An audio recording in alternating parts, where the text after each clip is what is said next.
ನಮಸ್ಕಾರ ಫ್ರೆಂಡ್ಸ್, ನಾನು ಶ್ವೇತಾ ರಾಜೇಂದ್ರನ್ ಮಾತಾಡ್ತಾ ಇರೋದು ಲಕ್ಷ್ಮಿತಾ ರಾಯರ ಮಗಳು ಕನ್ನಡ ಯೂಟ್ಯೂಬ್ ಚಾನಲ್ಗೆ ತಮ್ಮೆಲ್ಲರಿಗೂ ಆತ್ಮೀಯವಾದ ಸ್ವಾಗತ.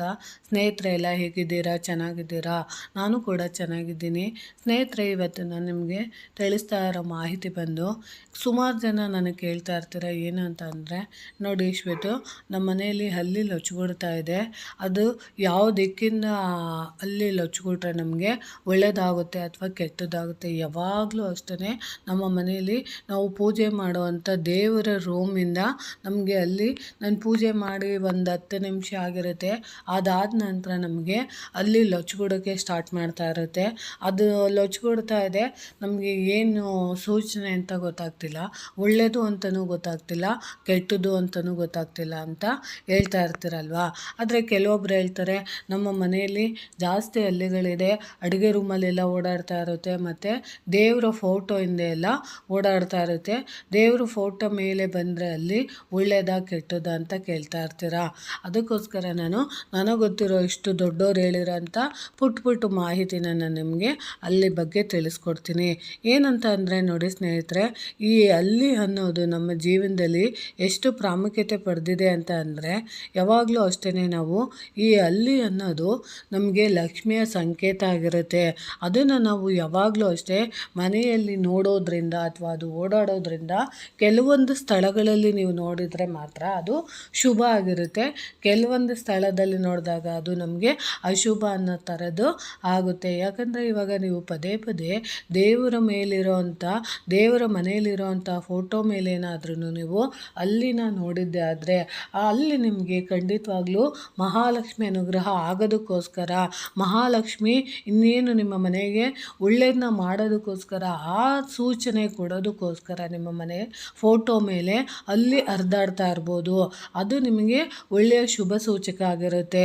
ಅದರಲ್ಲೂ ಅದು ಫೋಟೋ ಮೇಲೇ ನಿಮಗೆ ಕಾಣಿಸ್ಕೊತಾ ಇದೆ ಅಂದರೆ ಖಂಡಿತವಾಗ್ಲೂ ನಿಮ್ಮ ಮನೇಲಿ ಅತಿ ಶೀಘ್ರದಲ್ಲಿ ಯಾವುದೋ ರೂಪದಲ್ಲಿ ನಿಮಗೆ ಹಣ ಇರ್ಬೋದು, ಅಥವಾ ನೀವು ಅಂದ್ಕೊಂಡಿರೋ ಕೆಲಸ ಇರ್ಬೋದು, ಅಥವಾ ನೀವು ಯಾವುದೋ ಒಂದು ಪ್ರಾಜೆಕ್ಟಿಗೆ ದುಡ್ಡು ಇನ್ವೆಸ್ಟ್ಮೆಂಟ್ ಮಾಡಿರ್ಬೋದು, ಅಥವಾ ನಿಮ್ಗೆ ಯಾವುದೋ ರೂಪದಲ್ಲಿ ಒಡವೆ ಬರ್ಬೋದು, ಅಥವಾ ನಿಮ್ಮ ಮನೇಲಿ ಯಾವುದಾದ್ರೂ ಶುಭ ಕಾರ್ಯಗಳು ನೆರವೇರೋದಕ್ಕೋಸ್ಕರ ಅದು ಪದೇ ದೇವರ ಫೋಟೋದ ಮೇಲೆ ನಿಮಗೆ ಹಲ್ಲಿಗಳು ಕಾಣಿಸ್ಕೊತವೆ.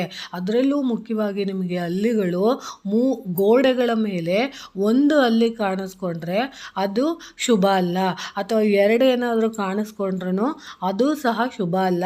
ಅದೇ 3 ಹಲ್ಲಿಗಳು ಒಂದೇ ನೇರದಲ್ಲಿ ನಿಮಗೆ ಕಾಣಿಸ್ಕೊಂಡಿದ್ದೆ ಆದರೆ ಖಂಡಿತವಾಗ್ಲೂ ನಿಮ್ಮ ಮನೆಗೆ ಒಳ್ಳೆಯದಾಗುತ್ತೆ. ಯಾವಾಗಲೂ ಅಷ್ಟೇ 3 ಹಲ್ಲಿಗಳು ಏಕ ರೀತಿಯಲ್ಲಿ ನಿಂತ್ಕೊಂಡಿದ್ದು, ಅಥವಾ 3 ಹಲ್ಲಿಗಳು ಒಂದೇ ದಿಕ್ಕು ಅಥವಾ 3 ದಿಕ್ಕುಗಳಿಂದ ನಿಂತ್ಕೊಂಡಿದ್ರೆ, ಅಥವಾ ಹರಿದಾಡ್ತಿದ್ರೆ, ಅಥವಾ ಒಂದೇ ಕಡೆ ಸೇರಿ ನಿಂತಿದ್ರೆ, ಆ ದೃಶ್ಯನ ನೀವು ನೋಡಿದ್ದೆ ಆದರೆ ಖಂಡಿತವಾಗ್ಲೂ ನಿಮಗೆ ಧನಾಗಮನ ಆಗುತ್ತೆ, ಒಳ್ಳೆಯದಾಗುತ್ತೆ. ಮನೆಯಲ್ಲಿ ಎಲ್ಲದೂ ನೀವೇನೇನು ವಿಚಾರಕ್ಕೆ ಯೋಚನೆ ಮಾಡ್ತಿದ್ದೀರೋ ಅದೆಲ್ಲ ನಿಮಗೆ ಒಳ್ಳೆಯದಾಗುತ್ತೆ ಅನ್ನೋದನ್ನ ಅದು ತೋರಿಸುತ್ತೆ. ಆಮೇಲೆ ಇನ್ನೂ ಯಾವ ಥರ ನಿಮಗೆ ಸೂಚನೆ ಕೊಡುತ್ತೆ ಅಂದರೆ, ನೆಲದ ಮೇಲೆ ಓಡಾಡ್ತಾ ಇರುವಾಗ ನೆಲದಲ್ಲಿ ಹಲ್ಲಿಗಳು ಓಡಾಡ್ತಾ ಇರ್ತವೆ. ಸರ್ವೇ ಸಾಮಾನ್ಯವಾಗಿ ಅವು ಗೋಡೆ ಮೇಲೆಗಳಿರುತ್ತೆ. ಆ ನೆಲದಲ್ಲೂ ಅಷ್ಟೇ ಒಂದೇ ಹಲ್ಲಿ ಇದ್ದು ಓಡಾಡ್ತಿದ್ರೆ ಅದು ನಿಮಗೆ ಯಾವುದೇ ರೀತಿ ಒಳ್ಳೆಯದಾಗಲ್ಲ. ಅದೇ 3 ಹಲ್ಲಿಗಳು ಒಂದೇ ಸಮ ನೆಲದಲ್ಲಿ ನಿಮಗೆ ಓಡಾಡಿದ್ರೆ, ಆ ದೃಶ್ಯ ಏನಾದರೂ ನಿಮಗೆ ಕಂಡಿದ್ದೆ ಆದರೆ, 3 ಹಲ್ಲಿಗಳ ಜೊತೆ ಓಡಾಡೋದನ್ನ ನೀವು ನೋಡಿದ್ದೆ ಆದರೆ ಖಂಡಿತವಾಗ್ಲೂ ನಿಮ್ಮ ಮನೆಗೆ ಶುಭ ಸೂಚಕ ಅಂತ ಅಂದ್ಕೋಬೇಕು. ಯಾಕಂದರೆ 3 ಹಲ್ಲಿಗಳು ನೆಲದಲ್ಲಿ ಒಂದೇ ಸಮ ಓಡಾಡ್ತಿದ್ದಾಗ ನಿಮ್ಮ ಮನೆಗೆ ಯಾವುದೋ ಒಂದು ರೀತಿಯಲ್ಲಿ ನಿಮಗೆ ಲಕ್ಷ್ಮಿ ಮನೆಗೆ ಬರ್ತಾರೆ ಅನ್ನೋದು ಸಹ, ಇದು ಸಹ ಶುಭ ಸೂಚಕ ಆಗಿರುತ್ತೆ. ಅಪ್ಪಿತಪ್ಪಿ ಕೂಡ ನಿಮಗೆ ಯಾವಾಗಲೂ ಅಷ್ಟೇ ಹಲ್ಲಿ ನಿಮಗೆ ಒಂಟಿಯಾಗಿ ಎಲ್ಲಾದ್ರೂ ನೆಲದಲ್ಲಿ ಓಡಾಡಿದ್ದಕ್ಕಂದರೆ ಜಗಳ ಆಗೋಂಥ ಚಾನ್ಸಸ್ ಇರುತ್ತೆ, ಮನೆಯಲ್ಲಿ ಕಿತಾಪತಿ ಆಗೋಂಥ ಚಾನ್ಸಸ್ ಇರುತ್ತೆ, ಮುಂದೆ ನಿಮ್ಗೇನೋ ಕಷ್ಟ ಬರ್ತಿದೆ ಅಂತ ಅದು ಸೂಚನೆ ಕೊಡ್ತಾ ಇರುತ್ತೆ. ಇದನ್ನು ನೀವು ಅಬ್ಸರ್ವ್ ಮಾಡಬೇಕಾಗುತ್ತೆ. ಅದರಲ್ಲೂ ನಮ್ಮ ಸಂಸ್ಕೃತಿಲಿ ಹಲ್ಲಿಯನ್ನು ನೋಡೋದು ಮತ್ತು ಅದೃಷ್ಟದ ಸಂಕೇತವೆಂದು ಪರಿಗಣಿಸಲಾಗಿದೆ. ಇದನ್ನು ನೋಡುವುದು ರಕ್ಷಣೆ ಮಾಡುವುದು ಸಮೃದ್ಧಿಯ ಸಂದೇಶವೆಂದು ಅರ್ಥೈಸಲಾಗುತ್ತದೆ. ಉದಾಹರಣೆಗೆ ಹಿಂದೂ ಪುರಾಣಗಳಲ್ಲಿ ಹಲ್ಲಿಗಳು ಕೆಲವು ದೇವರುಗಳು ಮತ್ತು ದೇವತೆಗಳೊಂದಿಗೆ ಸಂಬಂಧ ಹೊಂದಿವೆ ಮತ್ತು ಮನೆಗೆ ಆಶೀರ್ವಾದವನ್ನು ತರುತ್ತವೆ ಎಂದು ಹೇಳಲಾಗಿದೆ. ಅಂದರೆ ಯಾವುದೇ ಒಂದು ಹಲ್ಲಿ ನಮ್ಮ ಮನೆಯಲ್ಲಿ ಓಡಾಡ್ತಿದ್ರೆ ಕೆಲವೊಂದು ಟೈಮ್ಗಳಲ್ಲಿ, ಕೆಲವೊಂದು ಸಮಯದಲ್ಲಿ, ಕೆಲವೊಂದು ದಿಕ್ಕುಗಳಲ್ಲಿ ನಾವು ನೋಡಿದಾಗ ಅಥವಾ ಅದರ ಧ್ವನಿ ಕೇಳಿದಾಗ ಮಾತ್ರ ನಮಗೆ ಒಳ್ಳೆಯದಾಗುತ್ತೆ. ಎಲ್ಲ ದಿಕ್ಕುಗಳು ಶುಭ ಸೂಚಕ ಆಗಿರೋದಿಲ್ಲ. ಎಲ್ಲ ಟೈಮ್ಗಳಲ್ಲೂ ಹಲ್ಲಿ ನೋಡಿದಾಗ ಒಳ್ಳೆಯದು ಆಗೋದಿಲ್ಲ ಅನ್ನೋದು ನನ್ನ ಭಾವನೆ ಆಗಿರುತ್ತದೆ. ಮನೆಗಳಲ್ಲಿ ಹೆಚ್ಚು ಹಲ್ಲಿಗಳಿರುತ್ತವೆ. ಈ ಹಲ್ಲಿಗಳು ದ್ವಾರಗಳು ಮತ್ತು ಕಿಟಕಿಗಳಿಂದ ಮನೆಯ ಒಳಗೆ ಪ್ರವೇಶ ಮಾಡುತ್ತವೆ. ಕೆಲವೊಮ್ಮೆ ಇವು ಮನೆಯಲ್ಲಿ ಕೆಲವು ರೀತಿಯ ಭಯಾನಕ ಶಬ್ದವನ್ನು ಮಾಡುತ್ತವೆ. ಈ ಹಲ್ಲಿಯ ಶಬ್ದ ಕಿರುಕುರಿಯೊಂದಿಗೆ ಭಯವನ್ನುಂಟು ಸಹ ಮಾಡುತ್ತದೆ. ಜ್ಯೋತಿಷ್ಯ ಶಾಸ್ತ್ರದ ಪ್ರಕಾರ ಮನೆಯಲ್ಲಿ ಹಲ್ಲಿಗಳು ಹಣದ ಆದಾಯ ಮತ್ತು ಅದೃಷ್ಟವನ್ನು ತರುತ್ತವೆ ಎಂದು ಹೇಳಲಾಗುತ್ತದೆ. ಶುಭ ಕಾರ್ಯಕ್ಕೆ ಹೋಗುವಾಗ ಅಥವಾ ಶುಭ ವಿಷಯದ ಬಗ್ಗೆ ಯೋಚಿಸುವಾಗ ಅಲ್ಲಿ ಶಬ್ದ ಮಾಡಿದರೆ ಅದು ಖಂಡಿತವಾಗಿ ಯಶಸ್ವಿ ಆಗುತ್ತದೆ ಎಂದು ಹಲವರು ನಂಬುತ್ತಾರೆ. ಅಂದಹಾಗೆ ಹಲ್ಲಿಯನ್ನು ಮಹಾಲಕ್ಷ್ಮಿಯ ಅಂಶವೆಂದು ಪರಿಗಣಿಸಲಾಗುತ್ತದೆ. ಹೀಗಾಗಿ ಕೆಲವು ಮನೆಗಳ ಪೂಜಾ ಕೋಣೆಯಲ್ಲಿ ಬೆಳ್ಳಿಯ ಹಲ್ಲಿಯನ್ನು ಪೂಜಿಸಲಾಗುತ್ತದೆ. ಶ್ರೀರಂಗಂ ರಂಗನಾಥನ ದೇವಸ್ಥಾನದಲ್ಲಿ ಚಿನ್ನದ ಹಲ್ಲಿ ಇರುವುದನ್ನು ನೋಡಬಹುದು. ಖಂಡಿತವಾಗಿಯೂ ಯಶಸ್ವಿಯಾಗುತ್ತದೆ. ನೋಡಿ, ಯಾವಾಗಲೂ ಅಷ್ಟೇನೆ. ಅದೇ ರೀತಿ ಕಾಂಚೀಪುರಂನಲ್ಲಿರುವ ಪೆರುಮಾಳ್ ದೇವಸ್ಥಾನದಲ್ಲಿ ಚಿನ್ನದ ಹಲ್ಲಿ ಇದೆ. ಇದನ್ನು ಮುಟ್ಟಿ ದರ್ಶನ ಮಾಡಿದರೆ ಸಕಲ ದೋಷ ನಿವಾರಣೆಯಾಗುತ್ತದೆ ಎಂಬ ಪ್ರತೀತಿ ಇದೆ. ಹಾಗಾದರೆ ಹಲ್ಲಿ ಶಬ್ದ ಮಾಡಿದರೇನು, ಅರ್ಥ ಏನೆಂದು ತಿಳಿಯೋಣ. ಹಲ್ಲಿಯ ಸದ್ದಿನ ಬಗ್ಗೆ ಅರ್ಥ. ಮನೆಯ ನೈಋತ್ಯ ಮೂಲೆಯಲ್ಲಿ ಹಲ್ಲಿ ಸದ್ದು ಮಾಡಿದರೆ ಅತಿಥಿಗಳು ಬರುತ್ತಾರೆ ಎಂದು ಅರ್ಥ. ಅಂದರೆ ತಂದೆ, ತಾಯಿ, ಸಂಬಂಧಿಕರು ಅಥವಾ ಸ್ನೇಹಿತರ ಭೇಟಿ ಇರುತ್ತದೆ. ಹಾಗಾಗಿ ಲಾಭದ ಸಾಧ್ಯತೆಗಳಿವೆ ಎನ್ನಬಹುದು. ನೋಡಿ ಸ್ನೇಹಿತರೆ, ಯಾವಾಗಲೂ ಅಷ್ಟೇ ನಿಮ್ಮ ಮನೆಯ ನೈಋತ್ಯದ ದಿಕ್ಕಿನಲ್ಲಿ ಏನಾದ್ರೂ ಅಲ್ಲಿ ಪದೇ ಪದೇ ನಿಮಗೆ ಲಚಗುಡ್ತಾ ಇದ್ದರೆ ಆವಾಗ ನೀವು ಅಂದ್ಕೊಬೇಕು ಏನಂತ ಅಂದರೆ ನಿಮ್ಮ ಮನೆಗೆ ಅತಿಥಿಗಳು ಬರ್ತಾ ಇರ್ತಾರೆ, ಅಂದರೆ ನಿಮ್ಮ ಮನೆಗೆ ಯಾರೋ ಒಬ್ಬರ ನೆಂಟರ ಆಗಮನ ಆಗುತ್ತಿದೆ ಅನ್ನೋದನ್ನ ಈ ಹಲ್ಲಿ ನಿಮಗೆ ಸೂಚನೆ ಕೊಡುತ್ತೆ. ತಂದೆ ತಾಯಿ ಆಗಿರ್ಬೋದು, ನೆಂಟರಾಗಿರ್ಬೋದು, ಬಂಧು ಬಳಗದವರಾಗಿರ್ಬೋದು, ಅಂಥವರು ನಿಮ್ಮ ಮನೆಗೆ ಬರ್ತಿದ್ದಾರೆ ಅಂತ ಮೊದಲೇ ನಿಮಗೆ ಮುನ್ಸೂಚನೆಯ ರೀತಿಯಲ್ಲಿ ತಿಳಿಸ್ಕೊಡುತ್ತದೆ ಅಂತ ನಾನು ಹೇಳ್ಬೋದು. ಆಮೇಲೆ ಮನೆಯ ಆಗ್ನೇಯ ದಿಕ್ಕಿನಿಂದ ಅಲ್ಲಿ ಶಬ್ದ ಮಾಡಿದರೆ ಮನೆಯಲ್ಲಿ ಒಂದು ರೀತಿಯ ಗಲಾಟೆ ಉಂಟಾಗುವ ಸಾಧ್ಯತೆ ಇರುತ್ತದೆ ಮತ್ತು ಕೆಲವೇ ದಿನಗಳಲ್ಲಿ ಆ ಮನೆಗೆ ಕೆಟ್ಟ ಸುದ್ದಿ ಬರಬಹುದು ಎಂದರ್ಥ.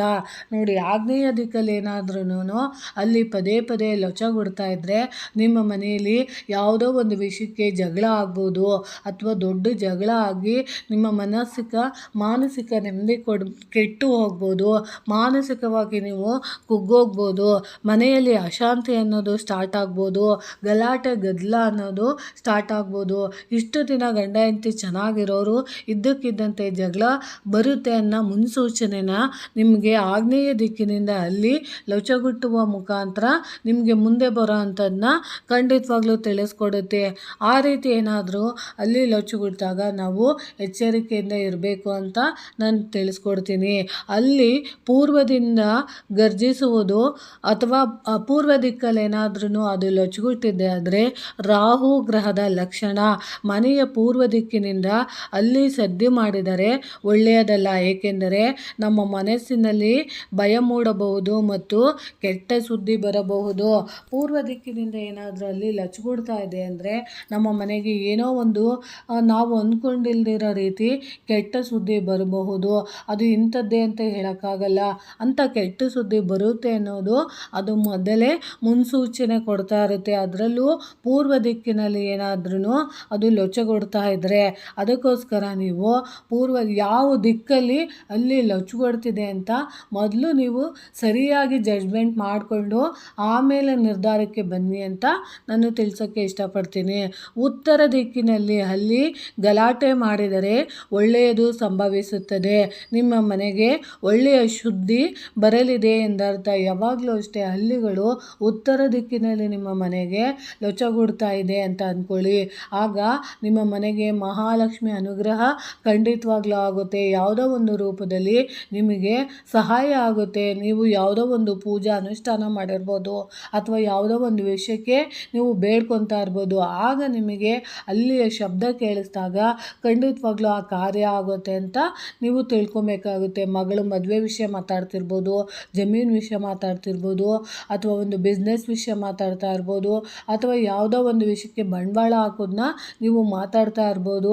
ಏನೇ ಒಂದು ಮಾತಾಡ್ತಾ ಇರುವಾಗ ಅದರಲ್ಲೂ ಉತ್ತರ ದಿಕ್ಕಿನಿಂದ ನಿಮಗೆ ಆ ಧ್ವನಿ ಬಂದಿದ್ದೆ ಆದರೆ ಆ ಕಾರ್ಯ ನೀವು ಮಾಡ್ಬೋದು. ಅದರಿಂದ ನಿಮಗೆ ಯಶಸ್ಸು ಕೀರ್ತಿ ಬರುತ್ತೆ ಮತ್ತು ನಿಮಗೆ ಒಳ್ಳೆಯದಾಗುತ್ತೆ ಅನ್ನೋ ಸೂಚನೆನ ಇದು ತಿಳಿಸ್ಕೊಡುತ್ತದೆ. ಅದರಲ್ಲಿ ಕೆಲವೊಮ್ಮೆ ಏನಾಗ್ಬಿಡುತ್ತೆ ಅಂದರೆ ನೀವು ಹಳ್ಳಿಗಳು ಸಾಂಕೇತಿಕವಾಗಿ ಅರ್ಥದೊಂದಿಗೆ ಆಧ್ಯಾತ್ಮಿಕ ಜೀವಿಗಳಾಗಿ ನೋಡಲಾಗುತ್ತದೆ.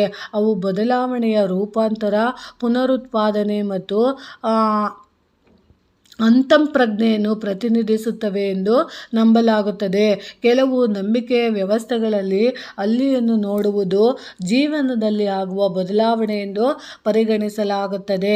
ಪ್ರಾಯೋಗಿಕ ದೃಷ್ಟಿಯಿಂದ ಕೀಟಗಳ ಜನಸಂಖ್ಯೆಯನ್ನು ನಿಯಂತ್ರಿಸುವ ಮೂಲಕ ಹಳ್ಳಿಗಳು ಪರಿಸರ ವ್ಯವಸ್ಥೆಗಳಲ್ಲಿ ಪ್ರಯೋಜನಕಾರಿ ಪಾತ್ರವನ್ನು ವಹಿಸುತ್ತವೆ. ಕೆಲವು ಸಂಸ್ಕೃತಿಗಳಲ್ಲಿ ಹಳ್ಳಿಯನ್ನು ನೋಡುವುದು ಪರಿಸರದ ಆರೋಗ್ಯ ಮತ್ತು ಸಮತೋಲನವನ್ನು ಸಂಕೇತಿಸುತ್ತದೆ. ಮತ್ತು ಹಳ್ಳಿಯನ್ನು ಮನೆಯೊಳಗೆ ನೋಡುವುದು ಎಚ್ಚರಿಕೆಯ ಸಂಕೇತ ಕೂಡವೂ ಎನ್ನಲಾಗುತ್ತದೆ. ಅಪಾಯದ ಸಂಕೇತವಾಗಿ ಇದನ್ನು ಕಾಣಬಹುದು. ಹಳ್ಳಿಗಳು ಕಳೆದು ಹೋದ ಅಂಗಗಳನ್ನು ಪುನರುತ್ಪಾದಿಸುವ ಸಾಮರ್ಥ್ಯವನ್ನು ಹೊಂದಿವೆ. ಇದು ಸ್ಥಿತಿಸ್ಥಾಪಕತ್ವ ಮತ್ತು ನವೀಕರಣದ ಸಂಕೇತವೆಂದು ಪರಿಗಣಿಸಲಾಗಿದೆ. ಹಳ್ಳಿಯನ್ನು ನೋಡುವುದು ಬದಲಾವಣೆಯನ್ನು ಸ್ವೀಕರಿಸಲು ನಮ್ಮನ್ನು ನಾವು ಸಜ್ಜುಗೊಳಿಸುವುದು ಎಂದರ್ಥ ಕೂಡ ಆಗುತ್ತದೆ. ಹಳ್ಳಿಗಳು ಕಳೆದು ಹೋದ ಅಂಗಗಳನ್ನು ನಾವು ಯಾವಾಗಲೂ ನೋಡ್ತಾ ಇರ್ತೀವಿ. ಕಿಟಕಿ ಮೇಲೆ ಅಥವಾ ಬಾಗಿಲ ಹತ್ರ ಅಥವಾ ಗೋಡೆಗಳ ಮೇಲೆ ಹಳ್ಳಿಗಳು ಕೆಲವೊಂದು ಬಾಲ ಕಟ್ಟಾಗಿರುತ್ತೆ, ಕೈ ಕಟ್ಟಾಗಿರುತ್ತೆ. ಅಂಥದ್ದನ್ನು ನಾವು ನೋಡಿದಾಗ ನಮ್ಮ ಮನೆಗೆ ಯಾವುದೋ ಒಂದು ರೀತಿ ಕೆಟ್ಟ ಪರಿಣಾಮ ಆಗುತ್ತೆ ಅಥವಾ ನಮ್ಮ ಜೀವನದಲ್ಲಿ ಏನೋ ಒಂದು ಕೆಟ್ಟದ್ದು ಆಗೋದಕ್ಕೋಸ್ಕರನೇ ನಮಗೆ ಅದು ಆ ರೂಪದಲ್ಲೆಲ್ಲ ಕಾಣಿಸ್ಕೊತಾ ಇರುತ್ತೆ. ಆಗ ನಾವು ಎಚ್ಚೆತ್ಕೊಬೇಕಾಗುತ್ತೆ. ನಾವೇನಾದರೂ ತಪ್ಪನ್ನು ಮಾಡ್ತಾ ಇದ್ದರೆ ಆ ತಪ್ಪುಗಳನ್ನ ಖಂಡಿತವಾಗ್ಲೂ ನಾವು ತಿದ್ಕೊಬೇಕಾಗುತ್ತೆ. ನಾವು ಅದನ್ನು ತಿದ್ಕೊಂಡಲೇ ನಾವು ನಮ್ಮಷ್ಟಕ್ಕೆ ನಾವು ಇದ್ದಿದ್ದೇ ಆದರೆ ಖಂಡಿತವಾಗ್ಲೂ ನಮಗೆ ಅದರಿಂದ ಕೆಟ್ಟದ್ದೇ ಆಗುತ್ತೆ. ಸ್ನೇಹಿತರೆ, ಹಳ್ಳಿಗಳಲ್ಲಿ ಬೇಕಾದ ರೀತಿಗಳಲ್ಲಿ ಸಂಕೇತಗಳಿರ್ಬೋದು. ಆದರೆ ನಾವು ನೋಡೋ ದೃಷ್ಟಿಕೋನದಿಂದ, ನಾವು ಥಿಂಕ್ ಮಾಡೋ ವಿಚಾರಗಳಿಂದ ನಮಗೆ ಒಳ್ಳೆಯದಾಗುತ್ತೆ ಅಂದ್ಕೊಂಡ್ರೆ ಖಂಡಿತವಾಗ್ಲೂ ಒಳ್ಳೆಯದಾಗುತ್ತೆ. ಆದರೆ ನಾನು ಹೇಳಿದ್ನಲ್ಲ, ಅಂಥ ದಿಕ್ಕುಗಳಿಂದ ಕೂಗಿದಾಗ ಮಾತ್ರ, ಅದರಲ್ಲೂ ನಿಮಗೆ ಉತ್ತರ ದಿಕ್ಕಲ್ಲಿ ಮಾತ್ರ ಅಲ್ಲಿ ಸದ್ದು ಮಾಡಿದಾಗ ಮಾತ್ರ ನಿಮಗೆ ಶುಭ ಸೂಚಕ ಆಗಿರುತ್ತೆ. ಇನ್ನು 3 ದಿಕ್ಕುಗಳಲ್ಲಿ ನಿಮಗೆ ಏನಾದ್ರೂ ನೀವು ಮಾತಾಡೋಂಥ ಸಂದರ್ಭದಲ್ಲಿ ಹಳ್ಳಿಗಳೇನಾದರೂ ಲೊಚ್ಚಗುಡ್ತಿದೆ ಅಂದರೆ ನೀವು ಯಾವ ವಿಷಯಕ್ಕೆ ಅಲ್ಲಿ ಲೊಚ್ಚಗುಡ್ತಿರೋ ಅಂಥದ್ದನ್ನ ನೀವು ಕೇಳಿಸ್ಕೊತಿದ್ದೀರೋ ಅದು ಖಂಡಿತವಾಗ್ಲೂ ನಿಮಗೆ ಕೆಟ್ಟದ್ದು. ಯಾವುದೋ ಒಂದು ರೀತಿ ನಿಮಗೆ ಲಿಂಕ್ನ ಅದು ಕೊಡ್ತಾ ಇರುತ್ತೆ. ನೀವು ಮಾಡ್ತಿರೋ ಕೆಲಸ ಸರಿ ಇಲ್ಲ, ಮಾಡಬೇಡಿ ಅನ್ನೋ ಮುನ್ಸೂಚನೆನ ಅದು ನಿಮಗೆ ಗೊತ್ತಿಲ್ಲದಿರಂಗೆ ಅದು ತಿಳಿಸ್ತಾ ಇರುತ್ತೆ. ಅದಕ್ಕೋಸ್ಕರ ಎಚ್ಚರಿಕೆಯಿಂದ ಮಾಡಿ. ನೀವು ಅಂದ್ಕೊಳ್ಳೋಂಥ ರೀತಿಯಲ್ಲಿ ಅದು ಒಳ್ಳೆಯದಾಗಿದ್ದರೆ ಆ ಸಮಯದಲ್ಲಿ ಉತ್ತರ ದಿಕ್ಕಿಂದ ನಿಮಗೆ ಅದು ಶಬ್ದ ಬಂದರೆ ಖಂಡಿತವಾಗ್ಲೂ ಮಾಡಿ. ಬೇರೆ ದಿಕ್ಕಿನಿಂದ ನಿಮಗೆ ಆ ಥರದ ಶಬ್ದ ಕೇಳಿಸಿದ್ರೆ ಖಂಡಿತವಾಗ್ಲೂ ಮಾಡೋಕ್ಕೆ ಹೋಗಬೇಡಿ ಅಂತ ನಾನು ತಿಳಿಸ್ತೀನಿ. ಸ್ನೇಹಿತರೆ, ಈ ಮಾಹಿತಿ ನಿಮಗೆ ಇಷ್ಟ ಆಗಿದ್ದರೆ ದಯವಿಟ್ಟು ನನ್ನ ಚಾನಲ್ನ ಸಬ್ಸ್ಕ್ರೈಬ್ ಮಾಡ್ಕೊಂಡು ನೋಡಿ. ಹೆಚ್ಚೆಚ್ಚು ವಿಡಿಯೋನ ವಿಡಿಯೋನ ಶೇರ್ ಮಾಡಿ ಮತ್ತು ಲೈಕ್ ಮಾಡಿ. ಹೊಸದಾಗಿ ಯಾರಾದರೂ ನೋಡ್ತಿದ್ರೆ ದಯವಿಟ್ಟು ಸಬ್ಸ್ಕ್ರೈಬ್ ಮಾಡ್ಕೊಂಡು ನೋಡಿ.